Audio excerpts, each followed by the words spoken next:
Hello. Hello. Hello. Yes sir. Yes आवाज आ sir. रहा है क्या? यस चलो सर। ठीक। यस आ रहा है। ओके। चलो, लास्ट क्लास में हम लोग कहाँ पे डिस्कस कर रहे थे? बताओ किसके बारे में? पेप्टाइजेशन शायद बता रहे थे तुम लोगों को ना। Yes sir. तो पेप्टाइजेशन में बताए थे तुम लोग को कि एक प्रेसिपिटेट को प्रिपेयर किया जाता है। मतलब प्रेसिपिटेट को हम लोग किसी पेप्टाइजिंग एजेंट के प्रेजेंस में उसको कॉलॉइड्स में कन्वर्ट किया जाता है। ठीक है। किसी प्रेसिपिटेट को अगर ट्रीट करोगे पेप्टाइजिंग एजेंट बेसिकली क्या है? कोई इलेक्ट्रोलाइट है, उसके प्रेजेंस में वो प्रेसिपिटेट जो है कॉलॉइड्स में कन्वर्ट हो जाता है। तो हम लोग यहाँ पे देखो, उसमें पेप्टाइजेशन प्रोसेस में हम लोग लिख सकते हैं।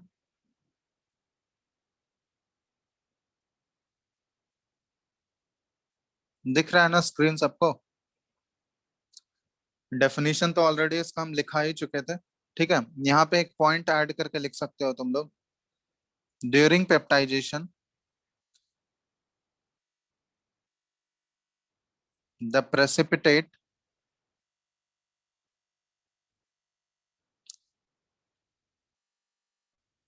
adsorbs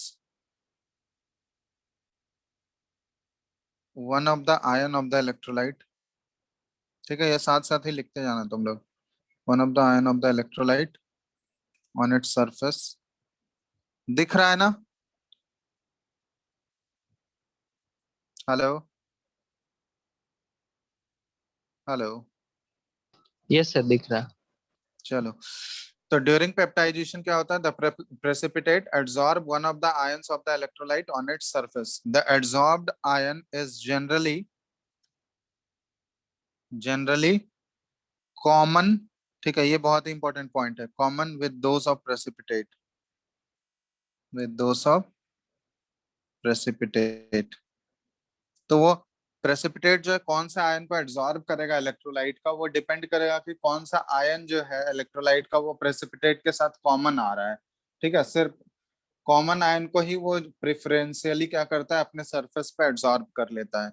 तो जैसे ही वो उस आयन जो है उसके सरफेस पे एब्जॉर्ब हो जाएगा, तो उसकी वजह से क्या होगा? This causes the development of, ठीक है हम लोग ऐसे लिख सकते हैं, this causes the development of positive या फिर नेगेटिव, पॉजिटिव और नेगेटिव चार्ज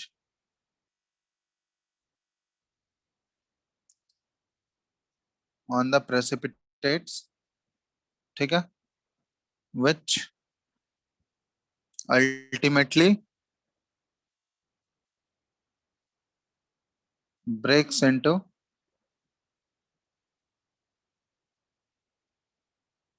पार्टिकल्स ऑफ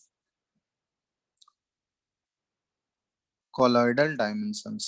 ठीक है, तो ये पूरा पेप्टाइजेशन प्रोसेस है। तो इसमें जैसे तुम लोग को बताए थे लास्ट क्लास में, एक एग्जांपल भी दिए थे, जैसे FeOH होल थ्राइस है, प्रेसली प्रिपेयर्ड प्रेसिपिटेट है। ठीक है। अब ये प्रेसिपिटेट है, इसको किसी इलेक्ट्रोलाइट के साथ हम लोग ट्रीट कर दिए, मान लो FeCl3 है। अब इस इलेक्ट्रोलाइट का हमको पता है यहाँ पे केटायंस और एनायंस इन्वॉल्व होंगे। तो इस इलेक्ट्रोलाइट का कौन सा आयन इस प्रेसिपिटेट के सरफेस पे एब्जॉर्ब होगा, तो वो कैसे डिसाइड होगा? जो आयन जो है इसके साथ कॉमन है, तो यहाँ पे देखोगे इस प्रेसिपिटेट के साथ कॉमन आयन कौन सा है? Fe3+ वाला कॉमन होगा। ठीक है, तो यहाँ पे देखोगे FeOH होल थ्राइस, ये जो प्रेसिपिटेट का सरफेस है, इसके सरफेस पे Fe3+ जो है इसके सरफेस पे जाके एब्जॉर्ब हो गया। ठीक है, और बच क्या गया यहाँ पे Cl-। तो इस तरह से यहाँ पे डबल दो लेयर टाइप का बन जाता है। ये जो सरफेस है प्रेसिपिटेट का सरफेस, इस पे Fe3+ जाके एब्जॉर्ब हुआ है।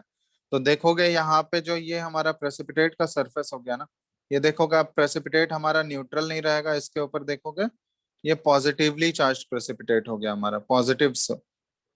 समझ रहे हो? पॉजिटिवली चार्ज, क्योंकि पॉजिटिव आयन उसके सरफेस पे जाकर एब्जॉर्ब हुआ है। तो ये जो है ये कहलाता है फिक्स्ड लेयर। दो टाइप का लेयर बन रहा है। तो पहला वाला जो लेयर बन रहा है, जो प्रेसिपिटेट के सरफेस के ऊपर कोई कॉमन आयन जाके एब्जॉर्ब हो रहा है, तो उसको हम लोग फिक्स्ड लेयर बोलते हैं। उसके बाद जो दूसरा जो बन जाए बचा हुआ रह जाएगा, दूसरा आयन बचा हुआ रहेगा इलेक्ट्रोलाइट का, तो उसकी वजह से जो लेयर डेवलप होगा ना, उसको बोला जाता है डिफ्यूज्ड लेयर। तो दो लेयर यहाँ पे एक तरह से डेवलप हो रहे हैं। एक होगा फिक्स्ड लेयर और दूसरा होता है डिफ्यूज्ड लेयर। ठीक है, अब यहाँ पे जैसे और भी एग्जांपल्स हम लोग दे सकते हैं। जैसे मान लो AgCl है, AgCl ये प्रेसिपिटेट है। अब मान लो इसको हम लोग अगर AgNO3 से ट्रीट कर दें, इलेक्ट्रोलाइट अगर ये यूज कर लें, तो यहाँ पे मोर क्लोजली रिलेटेड कौन सा है Ag आयन? plus. कौन? Ag+ है, तो Ag+ देखोगे इसके सरफेस पे जाके एड्सॉर्ब हो गया, और बाकी जो दूसरा जो बचा ये NO3-। तो ये जो है जैसे जैसे इसके ऊपर चार्ज डेवलप होगा तो धीरे धीरे देखोगे प्रेसिपिटेट क्या होने लगता है, वो टूटने लगता है। ठीक है, और प्रेसिपिटेट छोटे छोटे पार्टिकल्स में टूटेगा और वो कॉलॉइडल रेंज में उसके पार्टिकल साइज आने लगते हैं, तो इसकी वजह से कॉलॉइड्स का प्रिपरेशन होता है। तो ये बनाएगा फिक्स्ड लेयर, ठीक है, और ये बनाएगा डिफ्यूज्ड लेयर।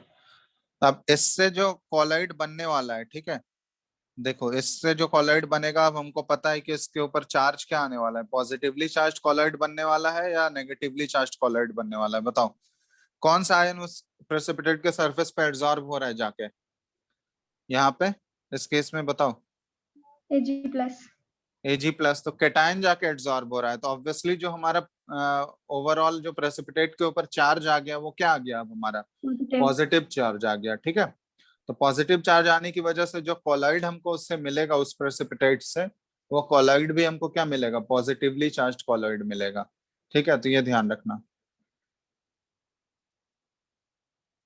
जैसे एक क्वेश्चन एक बार पूछा गया है इससे रिलेटेड कि predict the charge on sol when Na2S is added to cadmium sulphide. Cadmium sulphide हमारा प्रेसिपिटेट है, अब इसमें Na2S ऐड कर दिया गया, तो बताओ जो सोल मिलेगा या कॉलॉइड मिलेगा उसके ऊपर चार्ज क्या होगा, पॉजिटिव Negative. या नहीं? तो negative charge, negatively charge sol obtain होगा। ठीक है, क्योंकि यहाँ पे देखो कैडमियम सल्फाइड सल्फाइड हमारा प्रेसिपिटेट है। अब इसको हम लोग ये Na2S ये इलेक्ट्रोलाइट यूज किया। अब यहाँ पे देखो कौन सा आयन जो है, यहाँ पे Na2+ में Na+ कैटायन है और सल्फाइड आयन एनायन है। तो यहाँ पे देखो मोर क्लोजली कौन सा आयन रिलेटेड है इससे, कैडमियम सल्फाइड से? ऑब्वियसली सल्फाइड आयन रिलेटेड है, तो सल्फाइड सल्फाइड। आयन, तो सल्फाइड आयन इसके सरफेस पे आकर एब्जॉर्ब हो जाएगा। ठीक है, S पे पावर 2 इसके सरफेस पे एब्जॉर्ब हो गया। तो जो यहाँ पे सोल मिलने वाला है हमको, इससे जो सोल मिलेगा ऑब्टेन होगा, जो कॉलॉइड ऑब्टेन होगा, ये देखोगे नेगेटिवली चार्ज कॉलॉइड ऑब्टेन होगा। समझ में आया? तो जो सोल ऑब्टेन होगा वो हमारा नेगेटिवली चार्ज सोल होगा। बात समझ आया? ये पूरा प्रोसेस कहलाता है पेप्टाइजेशन। क्लियर है? Yes, sir. चलो, अब इसमें बताना, तो एक और क्वेश्चन दे रहे हैं तुम लोगों को। SnO2 सॉलिड, ठीक है, ये प्रेसिपिटेट है। अब इसको HCl से ट्रीट कर दिया गया, तो यहाँ बताना कौन सा सोल ऑब्टेन होगा, पॉजिटिवली चार्ज या नेगेटिवली चार्ज? Positively. कैसे? सर SnO2 HCl के साथ रिएक्ट करके SnCl4 बनाता है, तो Cl का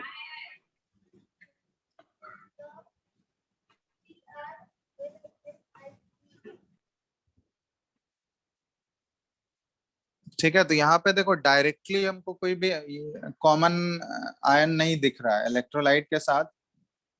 जो प्रेसिपिटेट के अगर आयंस हम लोग कंपेयर कर रहे हैं, तो यहाँ पे डायरेक्ट जो है रिलेशन नहीं मिल रहा है। तो एक्चुअली में यहाँ पे क्या होता है, SnO2 जो है ना, जो इलेक्ट्रोलाइट हम लोग यूज किए हैं HCl, ये इसके साथ रिएक्ट कर जाता है। ठीक है, इसके साथ रिएक्शन होता है, और रिएक्शन होने के बाद ये बनता है SnCl4 और प्लस H2O। ठीक है, ये कुछ इस टाइप का रिएक्शन हो रहा है, और यहाँ पे SnCl4 का फॉर्मेशन हो रहा है। अब ये SnCl4 को हम लोग देखेंगे, ये अब इसके लिए इलेक्ट्रोलाइट की तरह काम करेगा, पेप्टाइजिंग एजेंट की तरह काम करेगा। अब देखो SnO2 में कौन सा आयन, ये टिन का क्लोराइड है, तो टिन के क्लोराइड का कौन सा आयन जाके एड्सॉर्ब होगा? ऑब्वियसली कौन सा आयन होगा, टिन का आयन SnO2. एड्सॉर्ब होगा। ठीक है, तो यहाँ पे देखोगे SnO2 के सरफेस पे जाके Sn4+ जो है इसके सरफेस पे जाके एड्सॉर्ब हो जाता है। ठीक है, टिन का यहाँ पे चार्ज जो है ये क्या है, 4+, वैलेंसी 4 है यहाँ पे।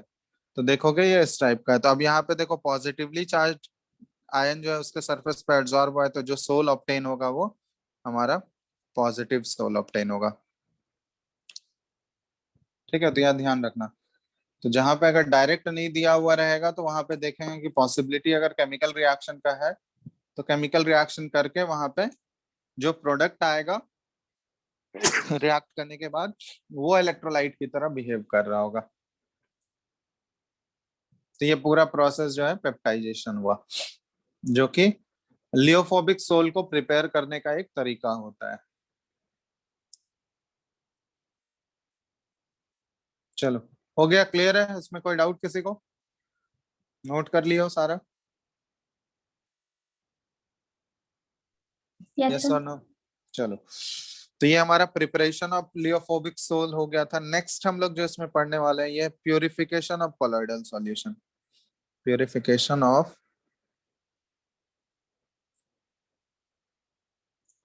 कोलॉइडल सॉल्यूशन, क्योंकि कोलॉइड जो इस मेथड से प्रिपेयर किया जा रहा है ना, जो ऊपर सारे मेथड्स हम लोग देखें, वो प्योर कोलॉइड्स नहीं होता है। उसमें देखोगे बहुत ज्यादा एक्सेस अमाउंट ऑफ इलेक्ट्रोलाइट भी प्रेजेंट हो सकता है, या फिर कुछ सॉल्युबल इम्प्योरिटीज भी उसके साथ मिक्स हो जाते हैं कोलॉइड के साथ। तो ये प्योर कोलॉइडल सॉल्यूशन वहाँ इस जो ऊपर हम लोग जितने भी मेथड्स हम लोग पढ़े हैं उससे प्योर कोलॉइडल सॉल्यूशन ऑब्टेन होने का चांसेस बहुत ही कम है, क्योंकि ऑब्वियसली उसके प्रिपरेशन में हम लोग इलेक्ट्रोलाइट यूज कर रहे हैं, तो हो सकता है कुछ अमाउंट ऑफ इलेक्ट्रोलाइट जो है उसके साथ कंबाइन कर गया हो। ठीक है, या फिर कुछ सॉल्युबल इम्प्योरिटीज भी उसके साथ कंबाइन हो जाते हैं। तो यहाँ पे क्या होता है कि इलेक्ट्रोलाइट का जरूरत तो है, क्योंकि इलेक्ट्रोलाइट जो है बेसिकली एक तरह से स्टेबिलिटी प्रोवाइड करता है कोलोइडल सॉल्यूशन को। जब वही इलेक्ट्रोलाइट जो पेप्टाइजिंग एजेंट था प्रीवियस केसेस में, इलेक्ट्रोलाइट जो यूज कर रहे थे हम लोग, अगर एक्सेस इलेक्ट्रोलाइट अगर यूज कर लोगे ना, तो एक्सेस इलेक्ट्रोलाइट यूज करने पे क्या होता है कि वो इम्प्योरिटीज की तरह आने लगता है उसमें। ठीक है, वो इम्प्योरिटीज की तरह वहां पे देखोगे, इम्प्योरिटीज के फॉर्म में वो रहता है। ठीक है, तो अगर हमको प्योर कोलॉइडल सॉल्यूशन ऑब्टेन करना है तो उस इम्प्योरिटी को, या जो भी इलेक्ट्रोलाइट है, सॉल्युबल इलेक्ट्रोलाइट्स जो भी उसके साथ मिक्स्ड हैं, उसको हमको रिमूव करना होता है। ठीक है, तो रिमूव करने के लिए हम लोग कौन कौन सा तरीका यूज करते हैं, तो वही पढ़ने वाले हैं हम लोग। तो बेसिकली सबसे पहला जो मेथड है इसमें देखोगे, प्यूरिफिकेशन कोलॉइडल सॉल्यूशन का प्यूरिफिकेशन के लिए जो यूज किया जाता है इसमें देखोगे डायलिसिस मेथड है। डायलिसिस, तो इसमें क्या होता है ना, जैसे देखो ये हमारा डायलिसिस तो हम लोग ऑलरेडी पढ़े भी होंगे। ये हमारा जैसे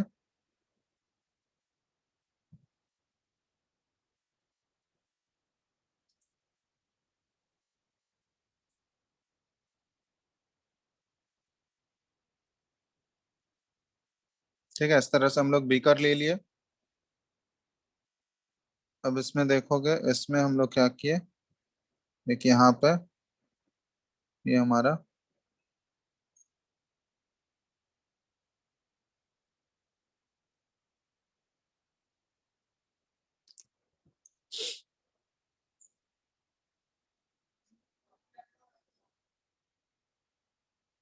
ठीक है, ये जो है एक सेमी परमेबल मेम्ब्रेन लिए हैं हम लोग। ठीक है, और इसमें या फिर डायलाइजिंग मेम्ब्रेन इसको बोलते हैं, और इसके अंदर जो है हमारे कॉलॉइड के पार्टिकल्स प्रेजेंट हैं। ठीक है, इसके अंदर जो है, इसके अंदर देखोगे ये हमारा इस तरह से कॉलॉइड के पार्टिकल्स, कॉलॉइडल सॉल्यूशन इसके अंदर लिए हैं। ठीक है, अब यहाँ पे देखोगे कॉलॉइडल सॉल्यूशन ये हमारा इम्प्योर कॉलॉइडल सॉल्यूशन है। ठीक है, अब इम्प्योर कॉलॉइडल सॉल्यूशन है तो इसको हमको प्योर करना है, तो प्योर करने के लिए क्या करेंगे हम लोग, बताओ? ये हमारा इस सोल है, इसके अंदर जो है ये कॉलॉइड्स हैं, कॉलॉइडल सॉल्यूशन हम लोग इसमें लिए हैं। ठीक है, और यहाँ पे क्या है ये, चलो इसमें हम लोग वाटर ले लिए हैं। ठीक है, ये सॉल्वेंट हमारा ले लिया वाटर। अब ये जो है ये मेम्ब्रेन होता है, इसको हम लोग डायलाइजिंग मेम्ब्रेन बोलते हैं, या semi permeable membrane, dialysing membrane. अब इसमें देखोगे ये कैसे होता है ये इम्प्योर से प्योर कैसे होगा, तो मेनली जो इम्प्योरिटी डेवलप होता है कोलोइडल सॉल्यूशन में, वो बता चुके हैं कि वो वो इलेक्ट्रोलाइट जो हम लोग उसके प्रिपरेशन में यूज करते हैं, अगर वही इलेक्ट्रोलाइट जो है एक्सेस अमाउंट में अगर प्रेजेंट हो जाए, एक्सेस अमाउंट में अगर इलेक्ट्रोलाइट यूज कर लेंगे, तो वो एक तरह से इम्प्योरिटी की तरह हो जाता है। ठीक है, इम्प्योरिटी की तरह वो सेटल हो जाता है उसमें, या सॉल्युबल फॉर्म में रहता है। तो उसको हमको इलेक्ट्रोलाइट को वहां से सेपरेट करना है। अब इलेक्ट्रोलाइट हमको पता है कि वो डिसॉल्व फॉर्म में रहता है, तो जैसे ही इलेक्ट्रोलाइट को अगर हम इसके सॉल्वेंट के कांटेक्ट में लाए, वाटर के कांटेक्ट में, और यहाँ पे देखो ये डायलाइजिंग मेम्ब्रेन अगर यूज करोगे, तो इलेक्ट्रोलाइट आसानी से फ्लो कर सकते हैं या नहीं, बताओ। इलेक्ट्रोलाइट बेसिकली क्या हो गया, एक तरह से सॉल्यूशन की तरह होता है ना, उसके पार्टिकल्स जो होते हैं वो बहुत ही छोटे होते हैं एज कम्पेयर टू कॉलॉइड। तो देखोगे जो भी इसमें डिजॉल्व इलेक्ट्रोलाइट है, इस इम्प्योर कोलाइडल सॉल्यूशन में जो भी डिजॉल्व इलेक्ट्रोलाइट है, वो देखोगे इस डायलाइजिंग मेम्ब्रेन या सेमी परमेबल मेम्ब्रेन के थ्रू वो उससे निकलने लगता है, और वो किस में आ जाएगा, वो बाहर जो सॉल्वेंट हम लोग यूज किए हैं वो वहां पे आ जाएगा।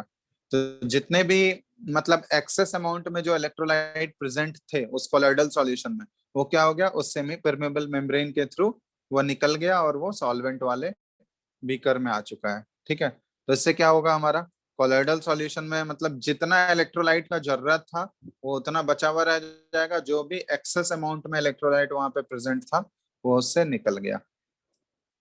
समझ रहे हो, तो इससे क्या हो गया, हमारा कोलोइडल सॉल्यूशन प्योर हो गया। यस और नो, यस बात सर। समझ आया। Yes sir.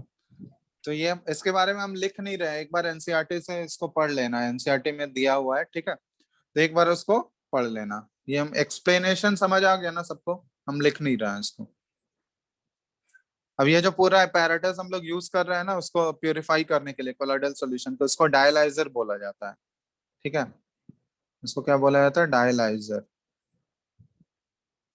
जो apparatus यूज करते हैं हम लोग डायलाइज करने के लिए या डायलिसिस करने के लिए, उसको डायलाइजर बोला जाता है।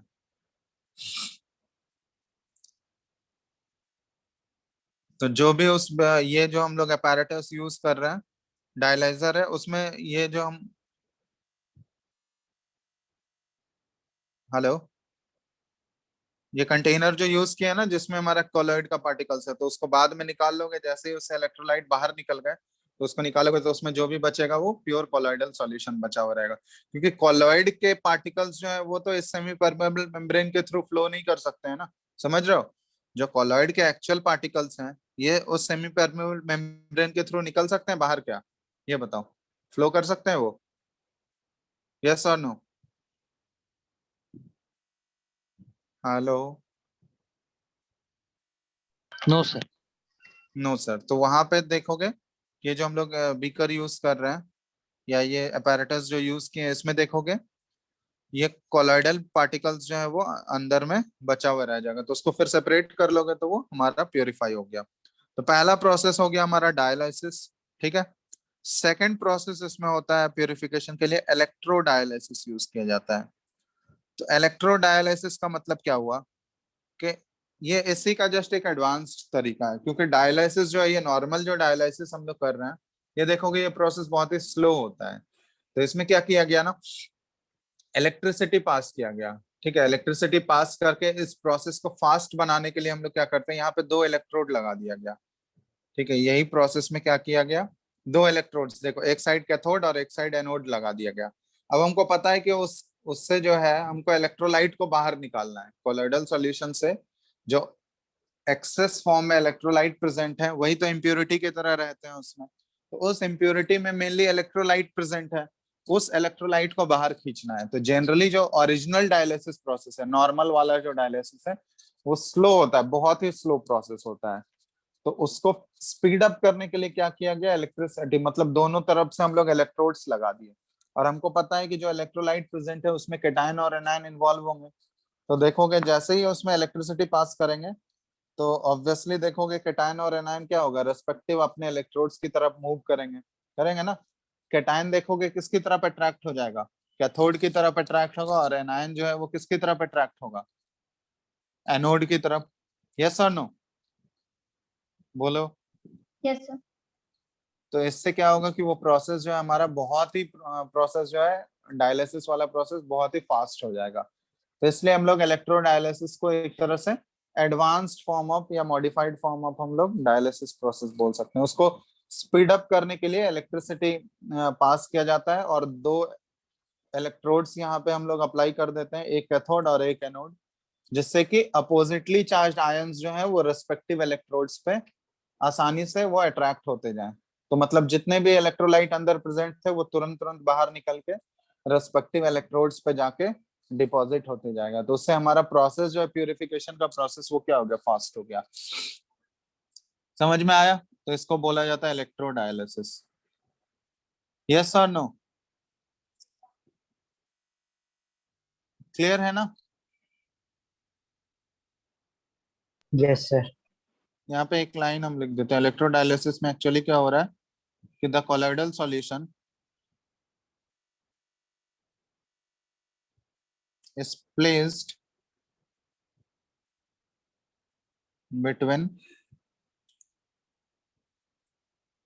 two electrodes while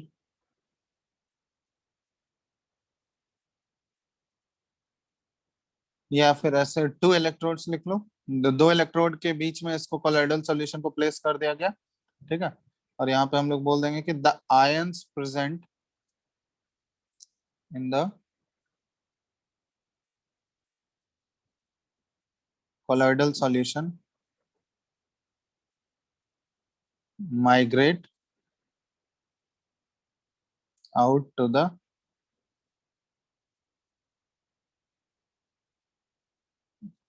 oppositely charged electrodes, ठीक है। तो ये हो गया इलेक्ट्रोडायलिसिस प्रोसेस। मतलब वो डायलिसिस को फास्ट करने के लिए ये इलेक्ट्रोडायलिसिस किया जाता है। तो ये भी दूसरा तरीका हो गया कोलॉइड को प्यूरिफाई करने का। तीसरा होता है इसमें अल्ट्रा फिल्ट्रेशन। अल्ट्रा फिल्ट्रेशन, अब अल्ट्रा फिल्ट्रेशन में क्या होता है ना, ये मतलब अल्ट्रा फिल्टर्स का यूज किया जाता है, नॉर्मल फिल्टर पेपर नहीं, अल्ट्रा फिल्टर्स कोलॉइडल सॉल्यूशन को प्यूरिफाई करने के लिए। अल्ट्रा फिल्टर्स ये बेसिकली क्या होता है कि वही नॉर्मल फिल्टर पेपर को ही हम लोग क्या करते हैं, नॉर्मल फिल्टर पेपर का देखोगे पोर्स काफी बड़ा होता है, ठीक है। नॉर्मल फिल्टर पेपर अगर तुम लोग यूज किए होगे तो उसका पोर्स जो होता है काफी बड़ा साइज का होता है, तो उससे जो है कोलॉइडल सॉल्यूशन प्यूरिफाई नहीं होगा, क्योंकि बहुत सारे केसेस में देखा गया कि कोलॉइडल सॉल्यूशन के पार्टिकल्स भी आसानी से नॉर्मल फिल्टर पेपर से पास हो जाते हैं। तो इसलिए उसको उस नॉर्मल फिल्टर पेपर को क्या किया जाता है, पहले अल्ट्रा फिल्टर पेपर बनाया जाता है। कैसे? उसके पोर्स के साइज को रिड्यूस करके। अब पोर्स का साइज कैसे रिड्यूस होता है उसका, तो उसको किसी कोलॉइडोन सॉल्यूशन में उसको डाला जाता है, ठीक है। मतलब सोक किया जाता है, मतलब नॉर्मल फिल्टर पेपर को लोगे, नॉर्मल फिल्टर पेपर को किसी कोलॉइडोन सॉल्यूशन बोल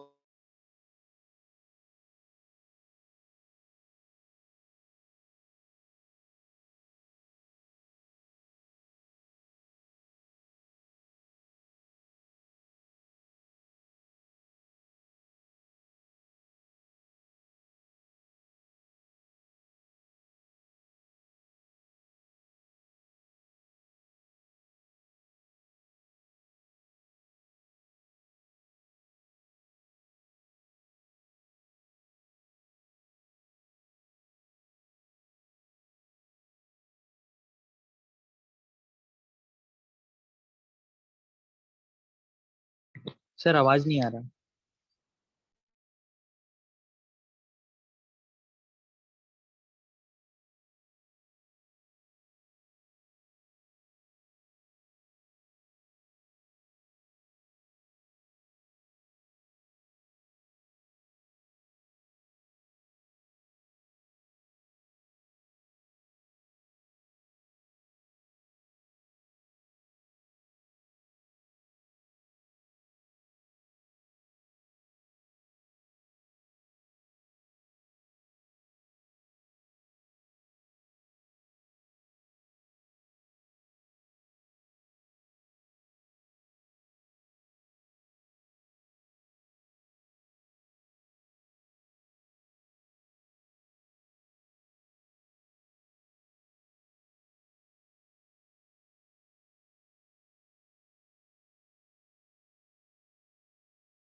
आवाज नहीं आ रहा है क्या तुम लोगों को? सर अब आ रहा है। कितना देर से नहीं आ रहा था? सर 5 मिनट हो गए। 5 मिनट से आवाज ही नहीं आ रहा था। तुम लोग रिप्लाई भी तो नहीं करते हो यार। सर स्क्रीन भी फ्रीज था। पता नहीं कैसे है। विवेक होस्ट शिफ्ट करो।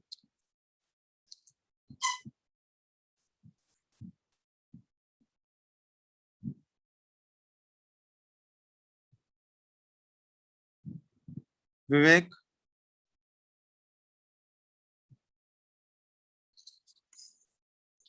हेलो विवेक, इसको आवाज नहीं आ रहा है। विवेक, पता नहीं है लड़का कहाँ है। आवाज आ रहा है अभी तुम लोगों को क्या? यस सर आ रहा है। तो इसको मैसेज करो होस्ट शिफ्ट करने के लिए।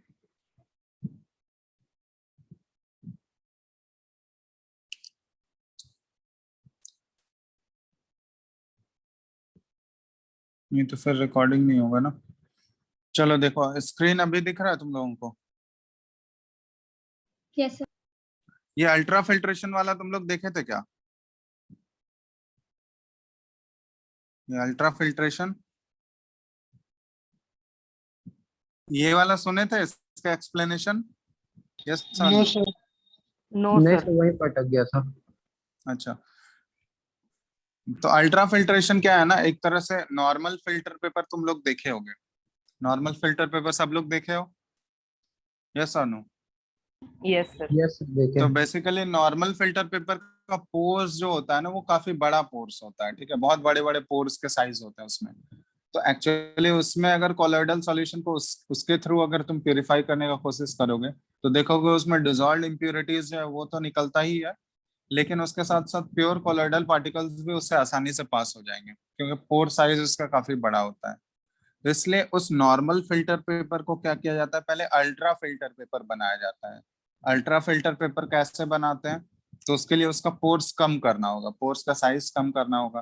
तो पोर्स के साइज को कम करने के लिए उसको एक कोलोइडॉन सॉल्यूशन से क्या किया जाता है, पास किया जाता है।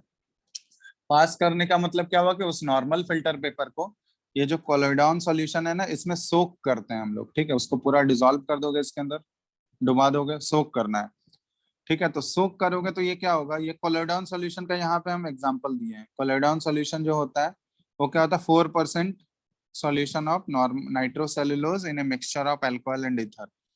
ये एक तरह से कोलोइडॉन सॉल्यूशन की तरह बिहेव कर रहा है। इसमें जैसे ही ऑर्डिनरी फिल्टर पेपर को सोक करोगे तो ये देखोगे अल्ट्रा फिल्टर पेपर बन गया। अल्ट्रा फिल्टर पेपर बन गया, इसका मतलब क्या हुआ कि उसके पोर्स के साइज जो है ना, वो काफी हद तक रिड्यूस हो गया है। बहुत छोटे छोटे साइज, पहले जो बहुत लार्ज पोर्स के साइज थे वो अब बहुत छोटा हो गया है, ठीक है। अब छोटा हो गया तो अब उससे क्या होगा, कोलोइडल पार्टिकल्स पास नहीं कर पाएंगे, लेकिन जो डिजॉल्व इम्प्योरिटीज है, डिजॉल्व इलेक्ट्रोलाइट जो है वो आसानी से पास हो जाएंगे। अब देखोगे, अब उसमें जिस कोलोइडल सॉल्यूशन को हमको प्यूरिफाई करना है वो उसमें डालो। अब उसके बाद क्या होगा, उससे देखोगे जो डिजॉल्व इलेक्ट्रोलाइट है वो निकल जाएगा, लेकिन हमारा जो प्योर कोलोइडल पार्टिकल्स है वो उसी में रह जाएगा। समझ रहे हो बात? तो इससे क्या होगा, ये प्यूरिफाई हो गया हमारा कोलोइडल सॉल्यूशन। तो इसी को बोला जाता है अल्ट्रा फिल्ट्रेशन। क्लियर है? समझ आया अब? Yes sir. चलो, तो ये तीसरा तरीका हो गया प्यूरिफाई करने का। कोलोइडल सॉल्यूशन को प्यूरिफाई करने का ये तीसरा तरीका हो गया। ये सारे मेथड्स होते हैं, इन सभी मेथड्स को एक बार एनसीईआरटी से तुम लोग प्लीज रीड कर लेना इसको, ठीक है, तो और भी ज्यादा क्लियर हो जाएगा। अभी हम जस्ट ऐसे सबका एक्सप्लेनेशन बता दे रहे हैं, लिख नहीं रहे हैं हम डिटेल में। ये सब इम्पोर्टेंट जो जो है वो हम लिख दे रहे हैं, ठीक है, पूरा एक्सप्लेनेशन नहीं लिख रहा है। एक बार वहां से पढ़ लोगे तो वो और भी क्लियर हो जाएगा तुम लोगों को। तो ये तीन मेनली यूज किए जाते हैं मेथड्स कोलोइडल सॉल्यूशन को प्रिपेयर करने के लिए।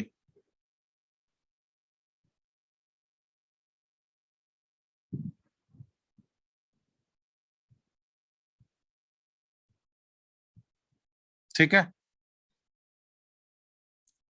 Yes sir. चलो, ये हो गया हमारा purification of colloidal solution. Next इसमें हम लोग देख रहे हैं properties of colloidal solution. Properties of colloidal solution. अब प्रॉपर्टीज तो बहुत सारे होते हैं कोलोइडल सॉल्यूशन के, ठीक है। अब एक एक करके मतलब जो इंपॉर्टेंट प्रॉपर्टीज हैं जिसके बारे में अभी तक हम लोग नहीं डिस्कस किए हैं वो सारा हम लोग करेंगे। हमको ये पता है कि कोलोइडल सॉल्यूशन जो होता है वो हेट्रोजीनियस नेचर का होता है ना, सबको पता है। कोलोइडल सॉल्यूशन के पार्टिकल साइज जो है वो नेकेड आई से विजिबल होंगे या नहीं होंगे? नहीं होंगे, ठीक है। Colloidal solution normal filter paper से तो पास हो जाते हैं, ठीक है। Yes. Filter normal filter paper के पोर से तो आसानी से पास हो जाएंगे, लेकिन अल्ट्रा फिल्टर पेपर या फिर सेमी परमेबल मेम्ब्रेन अगर यूज करोगे, एनिमल मेम्ब्रेन यूज करोगे, ठीक है, या फिर प्लांट मेम्ब्रेन यूज करेंगे, तो उन सब टाइप के सेमी परमेबल मेम्ब्रेन से वो कोलोइडल पार्टिकल्स जो है पास नहीं हो पाएंगे, लेकिन नॉर्मल फिल्टर पेपर से वो आसानी से पास कर सकता है। ये कुछ प्रॉपर्टी हो गया, ये सब ऑलरेडी हम लोग पढ़ रखे हैं। एक प्रॉपर्टी तुम लोग और भी पढ़ रखे होगे, टिंडल इफेक्ट। कोलोइडल सॉल्यूशन जो है वो टिंडल इफेक्ट शो करेंगे। टिंडल इफेक्ट पढ़े हो ना? Yes. Yes, sir. क्या होता है टिंडल इफेक्ट, एक्सप्लेन कर सकते हो कोई?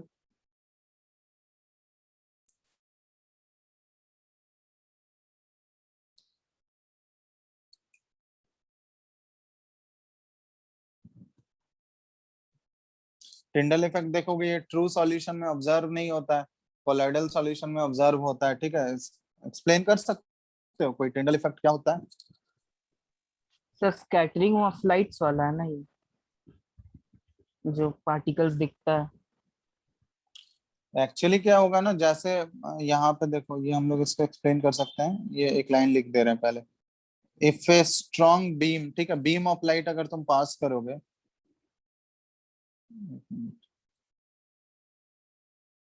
If a strong beam of light is passed through a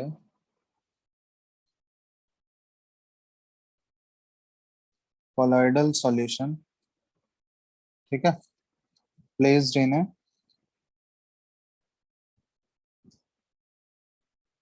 dark place, ठीक है। तो इससे क्या होगा कि the path of the beam gets illuminated, ठीक है, ये इंपॉर्टेंट है। the path of the beam gets illuminated, और इसी को बोला जाता है टिंडल इफेक्ट। कि अगर मान लो कोलोइडल सॉल्यूशन से तुम बीम ऑफ लाइट पास कर रहे हो, डार्क है, पूरा डार्कनेस है रूम में, ठीक है, बीम ऑफ लाइट जैसे ही पास कर रहे हो तो जिस पाथ के थ्रू वो जा रहा है ना, बीम ऑफ लाइट जिस पाथ के थ्रू जाएगा, तो उसमें देखोगे वो पूरा पाथ हमको क्लियरली विजिबल होता है, ठीक है। जिस पाथ को वो फॉलो करके जा रहा है कोलोइडल, ये जो बीम ऑफ लाइट यूज कर रहे हैं, वो कोलोइडल सॉल्यूशन के थ्रू जो पाथ फॉलो कर रहा होगा, वो पाथ देखोगे पूरा पूरा क्लियरली विजिबल हो रहा है, उसी को बोला जाता है टिंडल इफेक्ट। अब बेसिकली टिंडल इफेक्ट क्यों कॉज होता है, वो पाथ हमको क्यों विजिबल होता है, बता सकते हो? क्योंकि कोलॉइडल पार्टिकल्स जो होते हैं ना, वो लाइट रेज को, जो उसमें लाइट के पार्टिकल्स हैं, वो उसको स्कैटर कर देता है। तो उसी स्कैटरिंग की वजह से क्या होता है, वो पाथ जो होता है एक तरह से विजिबल हो जाता है, ठीक है। जबकि ट्रू सॉल्यूशन में ऐसा नहीं होता है। ट्रू सॉल्यूशन में कोई भी ट्रू सॉल्यूशन अगर लोगे, तो ट्रू सॉल्यूशन से तुम वही सेम एक्सपेरिमेंट परफॉर्म करके देखना कि डार्क प्लेस पे क्या करना, उससे एक बीम ऑफ लाइट पास करना। तो ट्रू सॉल्यूशन अगर होगा तो देखोगे वो पाथ जो है, जिस पाथ को फॉलो कर रहा है बीम ऑफ लाइट, वो पाथ विजिबल नहीं होगा हमको। लेकिन वही सेम एक्सपेरिमेंट अगर कोलॉइडल सॉल्यूशन के साथ परफॉर्म करोगे, तो पाथ ऑफ लाइट जो है वो विजिबल होता है। इसका बेसिक रीजन वही है, स्कैटरिंग, कि कोलॉइडल पार्टिकल्स जो होते हैं वो लार्ज इनफ हैं ताकि वो लाइट के पार्टिकल्स को स्कैटर कर पाए, जिसकी वजह से वो पाथ जो होता है वो इल्यूमिनेट हो जाता है और वो पाथ विजिबल होता है। समझ आया? यही पूछा जाएगा Yes, sir. कि सॉल्यूशन में ऐसा क्यों नहीं ऑब्जर्व होता है, क्योंकि सॉल्यूशन के पार्टिकल्स जो है वो बहुत ही छोटे हैं कोई भी स्कैटरिंग कॉज करने के लिए। कि वो इतने छोटे पार्टिकल साइज होते हैं सॉल्यूशन में कि वो लाइट के पार्टिकल्स को स्कैटर नहीं कर पाएगा, इसलिए वो पाथ विजिबल नहीं होता है। ठीक है, तो इसका बहुत सारा एप्लीकेशन तुम लोग देखे होंगे, जैसे मूवी हॉल सब लोग गए होंगे, तो मूवी हॉल में जो प्रोजेक्शन होता है, देखे हो मूवी हॉल में जो प्रोजेक्शन होता है स्क्रीन के ऊपर, तो वो क्या होता है, वो बेसिकली वहां पे टिंडल इफेक्ट का ही एप्लीकेशन है। कैसे, वहां पे एयर में क्या डस्ट पार्टिकल सस्पेंडेड होते हैं, वो एक तरह से कोलॉइडल सॉल्यूशन ही तो है, डस्ट, है ना, colloidal solution example Yes. Already हम लोग देख चुके हैं। तो जो एयर में डस्ट पार्टिकल स्कैटर्ड होते हैं, वो क्या करेगा, डस्ट पार्टिकल जो प्रेजेंट है वो लाइट रेज जो निकल रहा है उस प्रोजेक्टर के थ्रू, जो भी लाइट रेज निकलेगा उसको क्या कर देता है, वो स्कैटर कर देता है। डस्ट और स्मोक के पार्टिकल्स जो प्रेजेंट हैं, वो स्कैटर करने की वजह से वो क्या होता है, वो प्रोजेक्शन का देखे वो पाथ पूरा विजिबल होता है या नहीं, जिस पाथ से वो जा रहा है Yes, sir. पूरा डार्क हॉल में देखोगे वो पूरा पाथ मेरे को विजिबल हो रहा है। तो एक तरह से हम लोग बोल सकते हैं वहां पे टिंडल इफेक्ट का वो एप्लीकेशन है।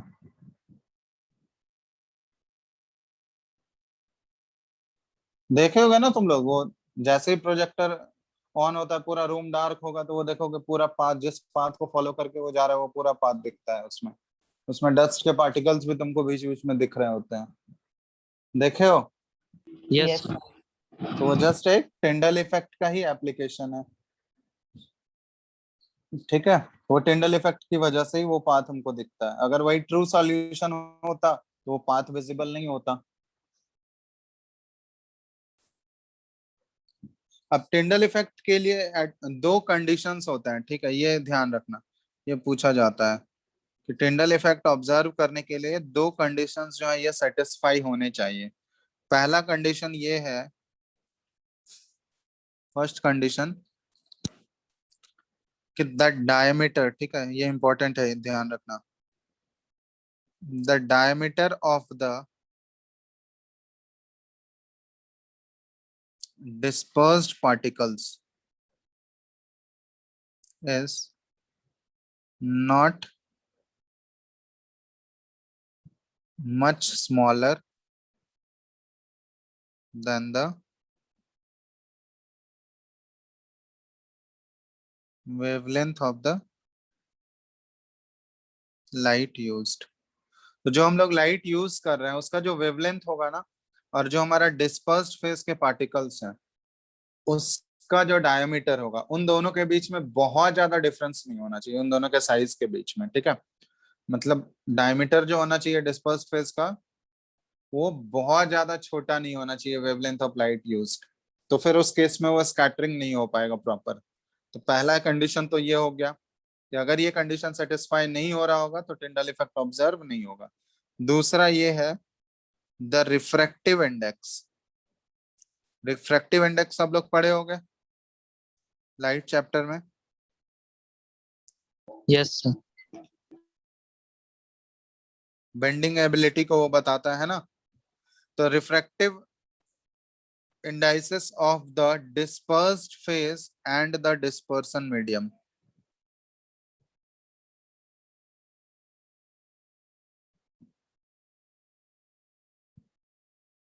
must differ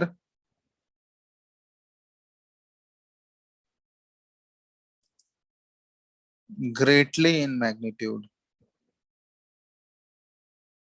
ठीक है, मतलब डिस्पर्स्ड फेज का रिफ्रैक्टिव इंडेक्स और डिस्पर्सन मीडियम का रिफ्रैक्टिव इंडेक्स, उन दोनों के बीच में क्या होना चाहिए, एक लार्ज डिफरेंस होना चाहिए, मतलब कंसिडरेबल डिफरेंस होना चाहिए, तभी ये टिंडल इफेक्ट ऑब्जर्व कर पाएंगे हम लोग।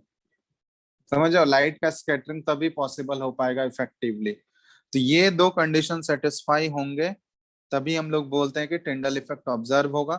ठीक है, कोलॉइडल सॉल्यूशन के केस में भी ये दो कंडीशन सेटिस्फाई होने चाहिए। अगर कोलॉइडल सॉल्यूशन में ये दो कंडीशन सेटिस्फाई नहीं हो पा रहा है तो देखोगे कोलॉइडल सॉल्यूशन होते हुए भी वो जो है टिंडल इफेक्ट शो नहीं करेगा। ठीक है, तो ये चीज ध्यान देना। तो बेसिकली जो है ना, लियोफोबिक सोल्स में देखोगे, लियोफोबिक सोल्स में ये दो कंडीशंस आसानी से सेटिस्फाई हो जाते हैं। तो जितने भी लियोफोबिक सोल्स होते हैं ना, उसमें देखोगे टिंडल इफेक्ट आसानी से ऑब्जर्व हो जाता है। लेकिन लियोफिलिक सोल्स में, लियोफिलिक सोल के केस में देखोगे बहुत कम टिंडल इफेक्ट होता है। टिंडल इफेक्ट ना के बराबर होता है, क्योंकि यहाँ पे जो है ना, वो ये दो कंडीशंस उस केस में सेटिस्फाई नहीं हो पाते हैं। तो हम लोग यहाँ पे एक पॉइंट ऐड कर सकते हैं कि लियोफिलिक सोल के केस में, लियोफिलिक सोल्स हम लोग बोल सकते हैं कि ये सो लिटिल और नो टिंडल इफेक्ट एक तरह से। क्यों ऐसा हो रहा है? लोग बोल सकते हैं as there is very small difference in the refractive indices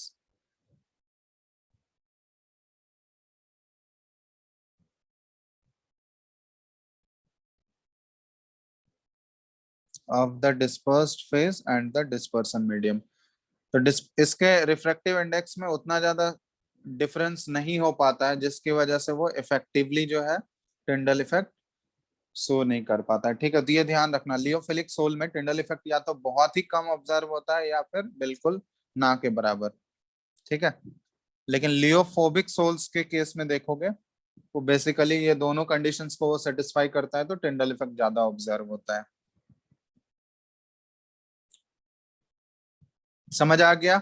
ये एक बहुत ही इंपॉर्टेंट प्रॉपर्टी है कोलोइडल सॉल्यूशन का, टिंडल इफेक्ट। क्लियर है? ये दो कंडीशंस एटलीस्ट ध्यान रखना, कंडीशंस पूछा जाता है। ठीक है, तो ये कंडीशंस इंपॉर्टेंट है।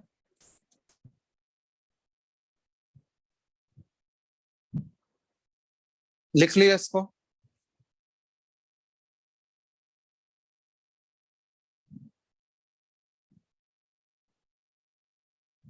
हेलो, लिख लिए सर। चलो, तो ये हो गया टिंडल इफेक्ट। अब इसके बाद तुम लोग एक और चीज पढ़ चुके होगे, ब्राउनियन मूवमेंट पढ़े हो? Brownian motion yes sir. क्या होता है? ये जिगजैग मोशन बोलते हैं हम लोग। कोलॉइडल पार्टिकल्स जो होते हैं उसका कोई फिक्स्ड पाथ नहीं होता है, वो हमेशा क्या होता है, वो कंटिन्यूअसली मूव करते रहते हैं। ठीक है, वो स्थिर नहीं रहते हैं, कंटिन्यूअसली वो कांस्टेंट जिगजैग मोशन शो करते हैं। जब ये कैसे देखा गया, जब माइक्रोस्कोप से उसके पार्टिकल्स को ऑब्जर्व किया गया, कोलॉइडल पार्टिकल्स को, तो वो देखा गया कि कोलॉइडल पार्टिकल्स जो वो स्थिर नहीं है। ठीक है, स्टेशनरी नहीं होते हैं। वो देखोगे कॉन्स्टेंटली जो है वो जिगजैग पाथ को फॉलो करें, कोई भी रैंडम पाथ को फॉलो कर रहे होते हैं। ठीक है, और ये इसको ब्राउनियन मूवमेंट क्यों बोला जाता है? क्योंकि सबसे पहले जो ये ऑब्जर्व किया था ना, वो रॉबर्ट ब्राउन था, जो साइंटिस्ट ऑब्जर्व किया था इसको, वो रॉबर्ट ब्राउन ऑब्जर्व किया था, इसलिए उसी के नेम नेम पे ये रख दिया गया, ब्राउनियन मूवमेंट। ठीक है, ये बोला था कि कोलॉइडल पार्टिकल्स जो है वो कॉन्स्टेंटली जो है वो जिगजैग मोशन में मूव करते जा रहे हैं।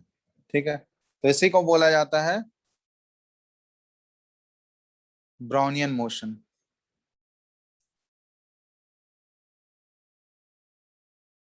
कांस्टेंट जिगजैग मोशन, यहाँ पे लिख दे रहे हैं एक पॉइंट, कांस्टेंट जिगजैग मोशन। ठीक है,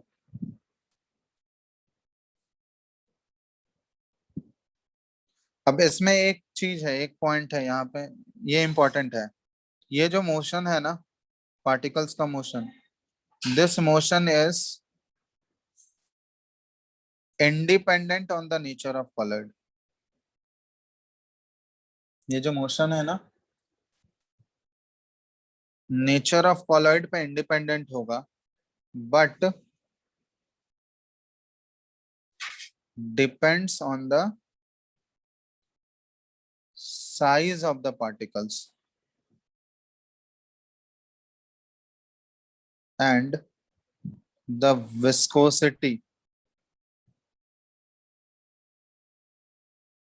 viscosity of the medium।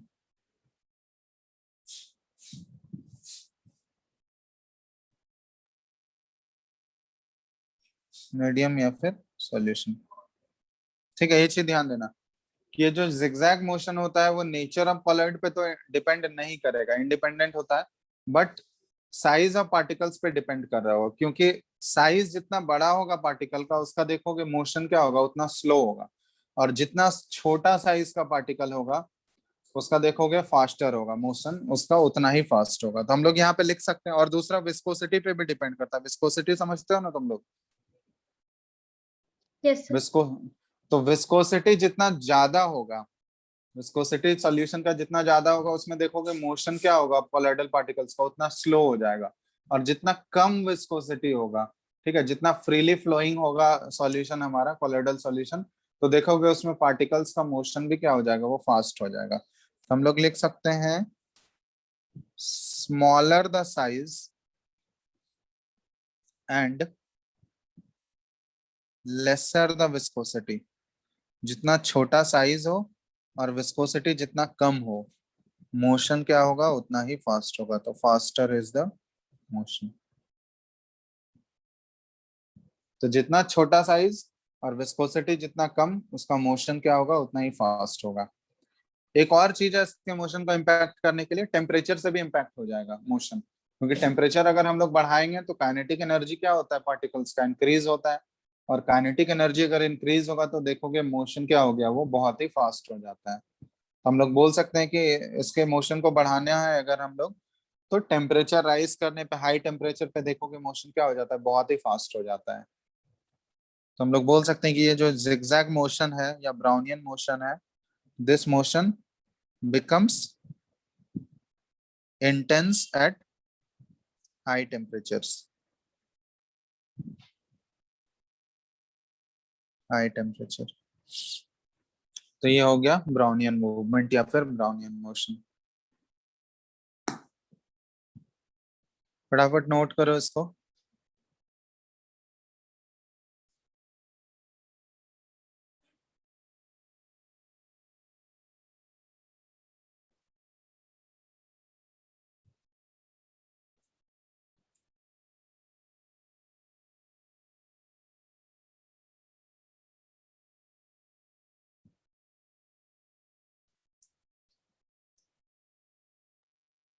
अब ये ब्राउनियन मूवमेंट की वजह से ही होता है ना, ये कोलॉइडल सॉल्यूशन जो है ना स्टेबल होते हैं, ठीक है, क्योंकि ये इंपॉर्टेंस है ब्राउनियन मोशन का। ये बहुत ही इंपॉर्टेंट क्वेश्चन है, ठीक है, ये लिख लेना, इंपॉर्टेंस ऑफ ब्राउनियन मोशन।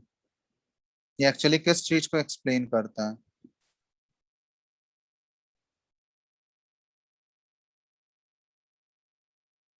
तो हम लोग बोल सकते हैं पहला कि इट काउंटर्स द, ठीक है, it counters the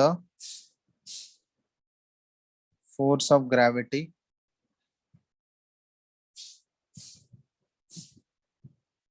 acting on the colloidal particles, ठीक है। वो फोर्स, क्योंकि ऑब्वियसली कोलॉइडल पार्टिकल्स पे फोर्स ऑफ ग्रेविटी तो नीचे की डायरेक्शन में एक्ट कर ही रहा होगा, लेकिन वो उसको काउंटर कर देता है, ठीक है, फोर्स ऑफ ग्रेविटी को ये काउंटर बैलेंस कर देता है अपोजिट डायरेक्शन में, जिसकी वजह से क्या होता है, and helps in providing stability to the colloidal solution,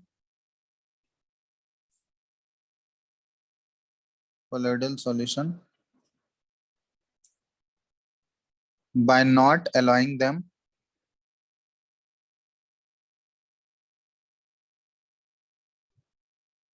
to settle down। क्योंकि अगर वो सेटल डाउन हो जाएगा, अगर वो जाके नीचे सेटल हो जाएगा, तो वो कोलॉइडल सॉल्यूशन की तरह तो अब नहीं एक्ट करेगा ना, ठीक है। तो हम लोग ऑलरेडी पहले ही भी पढ़ चुके हैं, कोलॉइडल सॉल्यूशन जो होते हैं स्टेबल होते हैं। स्टेबल होते हैं मतलब उसको तुम बहुत टाइम तक छोड़ भी दोगे तो उसके कोलॉइडल पार्टिकल्स जो हैं या डिस्पर्स्ड फेज के पार्टिकल्स, वो सेटल नहीं होते हैं नीचे, ठीक है। लेकिन फोर्स ऑफ ग्रेविटी तो उस पर एक्ट कर ही रहा होगा, तो जरूर कोई ना कोई एक इफेक्ट होगा जो कि उस फोर्स ऑफ ग्रेविटी को बैलेंस कर रहा होगा अपोजिट डायरेक्शन में, तभी तो वो उसको सेटल होने नहीं दे रहा है। तो उसको कौन एक्सप्लेन करता है, वो ब्राउनियन मोशन की वजह से एक्सप्लेन होता है। ब्राउनियन मोशन जो है वो फोर्स ऑफ ग्रेविटी को काउंटर बैलेंस कर देता है, जिसकी वजह से वो कोलॉइडल पार्टिकल्स जो है वो सेटल नहीं हो पाते हैं। बात समझ आया? यस और नो, ये क्लियर है Yes, ना? sir. इम्पोर्टेंट, ब्राउनियन मोशन का इम्पोर्टेंस क्लियर है, Yes, sir. ये पूछा जा सकता है, ठीक है? तो ये ध्यान रखना कि क्यों कोलाइडल पार्टिकल्स जो है वो सेटल नहीं होते हैं, किसकी वजह से, उसको हम लोग एक्सप्लेन करते हैं। तो ये ब्राउनियन मोशन की वजह से होता है।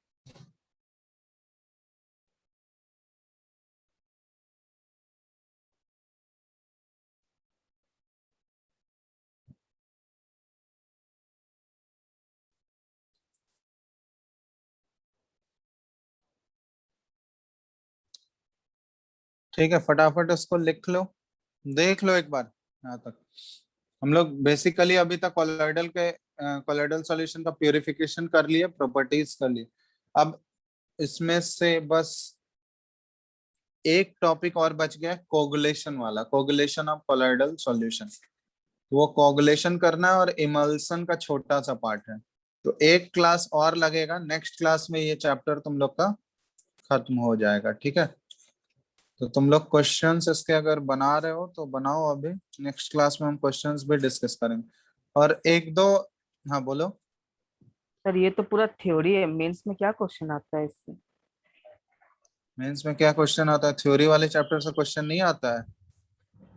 पीरियोडिक टेबल भी तो पूरा थ्योरी था, क्वेश्चंस आता है उससे या नहीं? Yes sir. S block P block भी तो पूरा थ्योरी है। तुम लोग अजीब सा क्वेश्चन पूछते हो। मेंस में क्या क्वेश्चन आता है तुम लोग को बोले ना, प्रीवियस ईयर एक बार देखो, या बुकलेट के क्वेश्चंस देखे हो या नहीं? ये सर देखें।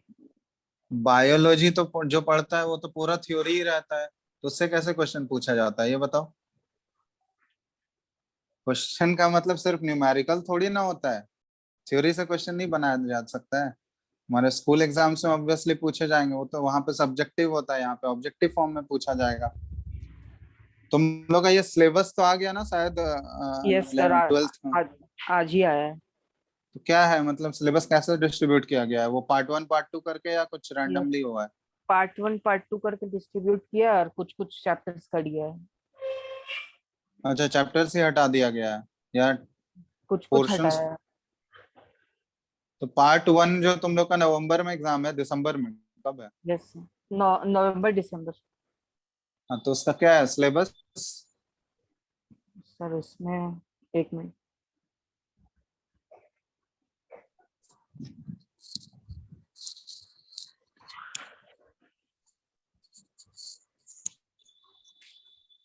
पार्ट 1 एनसीईआरटी का पार्ट 1 ही होगा मोस्टली। ऑर्गेनिक आ रहा है उसमें?